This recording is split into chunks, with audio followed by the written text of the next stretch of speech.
La isla del tesoro de Robert Louis Stevenson.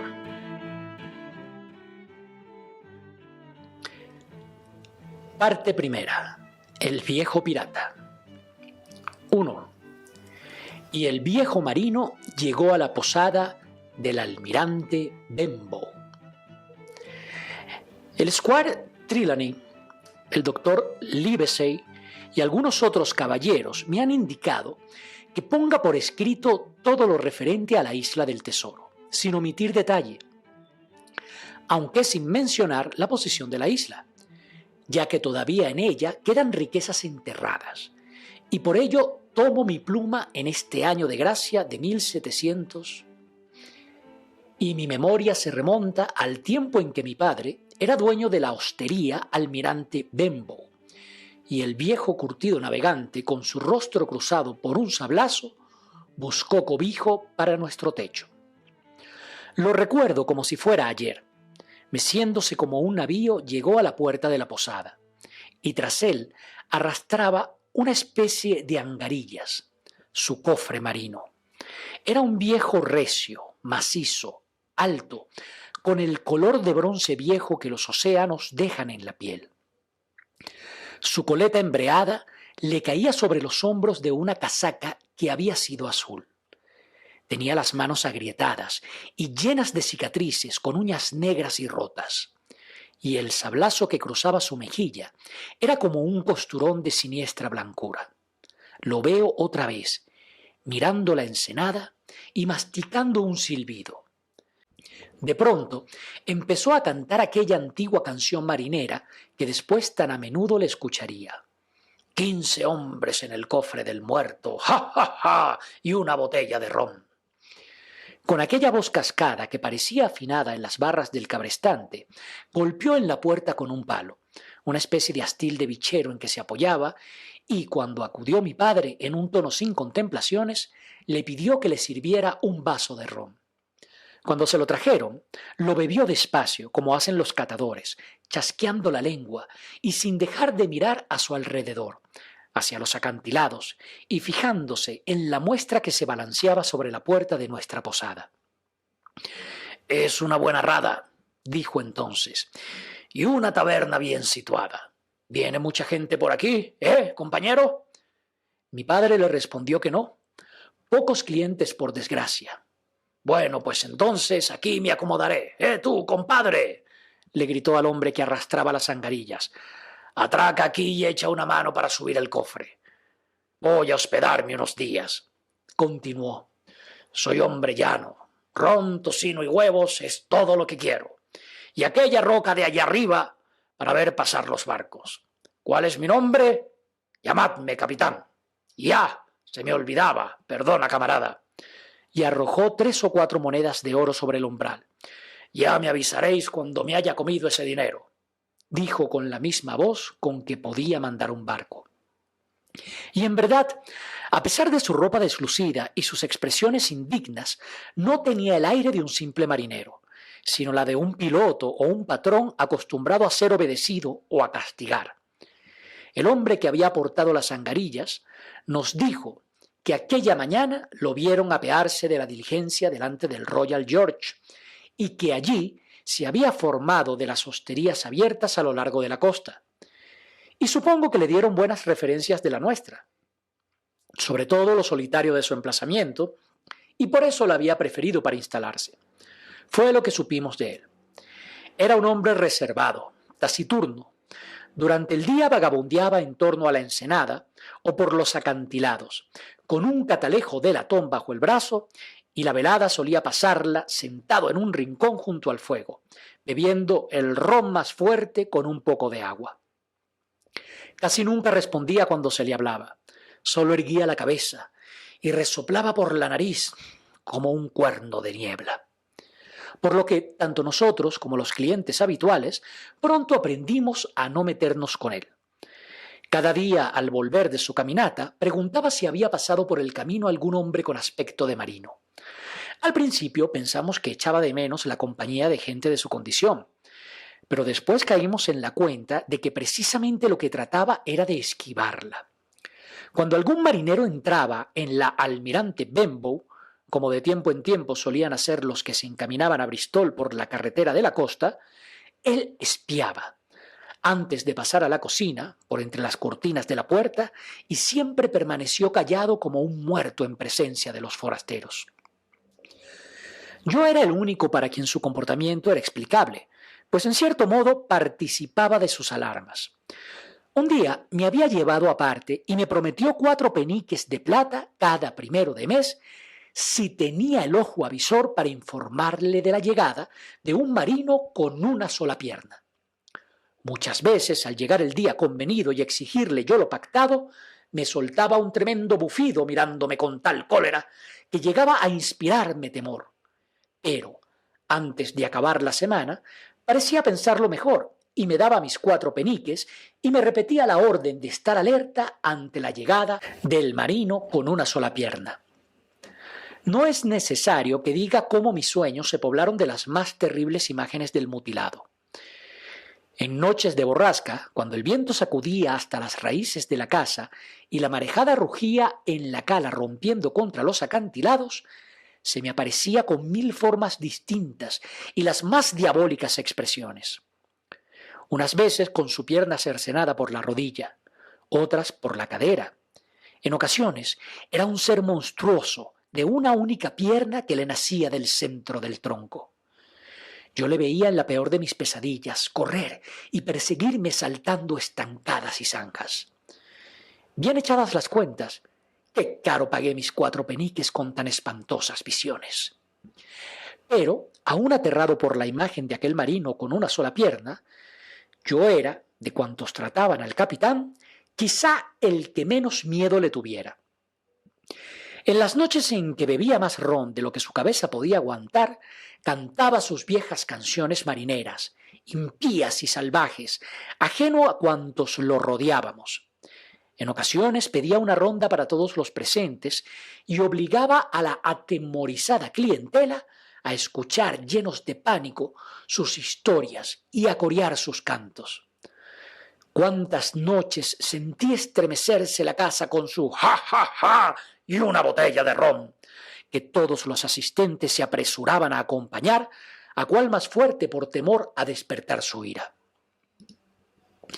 Porque en esos arrebatos era el contertulio de peor trato que jamás se ha visto.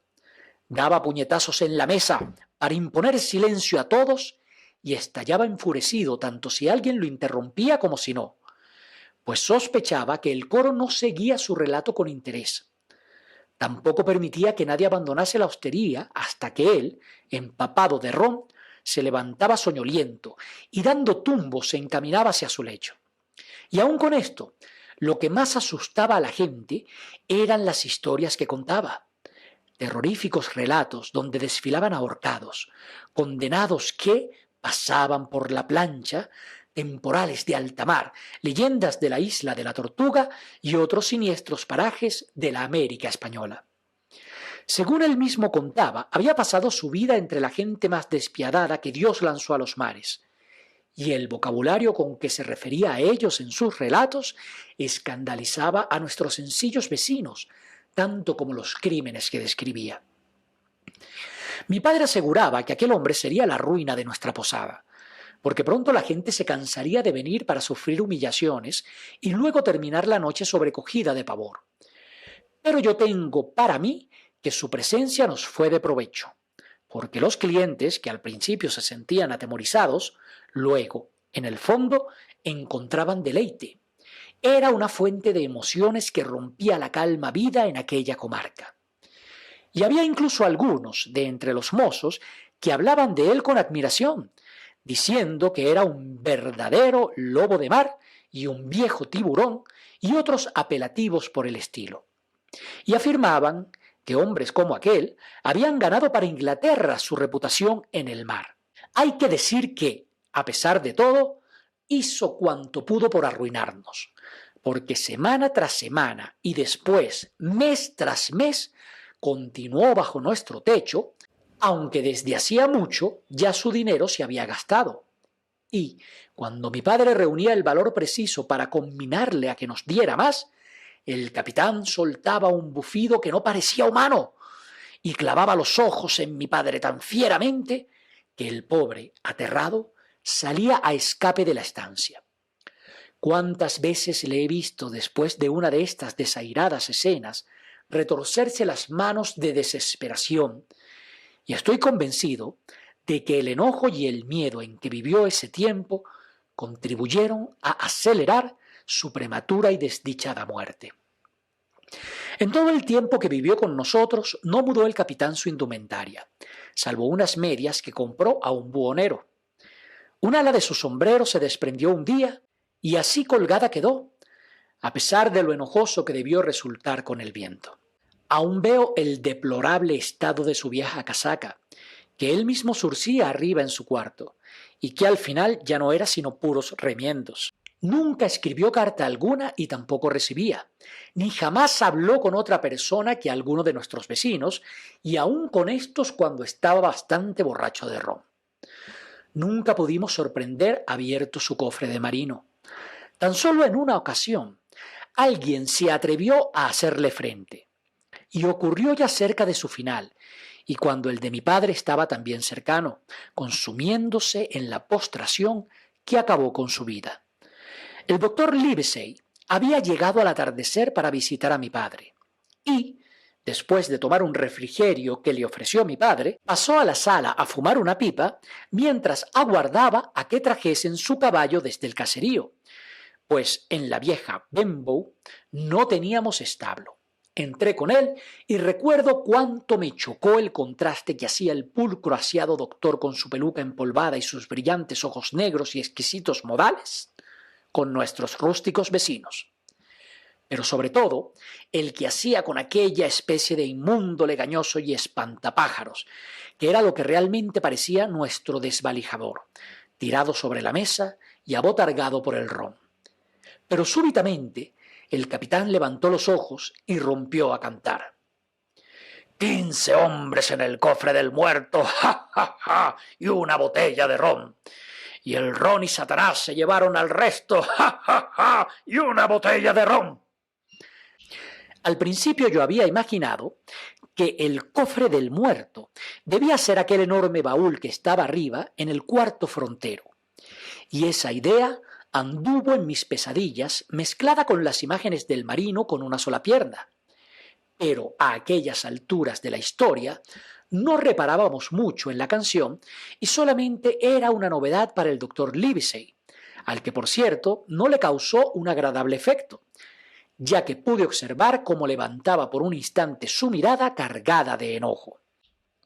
Aunque continuó conversando con el viejo Taylor, el jardinero, acerca de un nuevo remedio para el reuma. Pero el capitán, mientras tanto, empezó a reanimarse bajo los efectos de su propia música y al fin golpeó fuertemente en la mesa, señal que ya todos conocíamos y que quería imponer silencio. Todas las voces se detuvieron, menos la del doctor Livesey, que continuó hablando sin inmutarse con su voz clara y de amable tono, mientras daba de vez en cuando largas chupadas a su pipa. El capitán fijó entonces una mirada furiosa en él, dio un nuevo manotazo en la mesa y con el más bellaco de los vozarrones gritó: ¡Silencio en la cubierta! ¿Os dirigís a mí, caballero?, preguntó el médico. Y cuando el rufián, mascullando otro juramento, le respondió que así era, el doctor Livesey replicó: solamente he de deciros una cosa, que si continuáis bebiendo ron, el mundo se verá muy pronto a salvo de un despreciable forjido. La furia que estas palabras despertaron en el viejo marinero fue terrible. Se levantó de un salto y sacó su navaja. Se escuchó el ruido de sus muelles al abrirla y, balanceándola sobre la palma de la mano, amenazó al doctor con clavarlo en la pared. El doctor no se inmutó. Continuó sentado y le habló así al capitán por encima del hombro, elevando el tono de su voz para que todos pudieran escucharle perfectamente tranquilo y firme. Si no guardáis ahora esa navaja, os prometo por mi honor que en el próximo tribunal del condado os haré ahorcar. Durante unos instantes, los dos hombres se retaron con las miradas, pero el capitán amainó, se guardó su arma y volvió a sentarse gruñendo como un perro apaleado. Y ahora, señor, continuó el doctor, puesto que no ignoro su desagradable presencia en mi distrito, podéis estar seguro de que no he de perderos de vista. No solo soy médico, también soy juez. Y, si llega a mis oídos la más mínima queja sobre vuestra conducta, aunque solo fuera por una insolencia como la de esta noche, tomaré las medidas para que os detengan y expulsen de estas tierras. ¡Basta! Al poco rato trajeron hasta nuestra puerta el caballo del doctor Livesey, y éste montó y se fue. El capitán permaneció tranquilo aquella noche, y he de decir que muchas otras a partir de esta.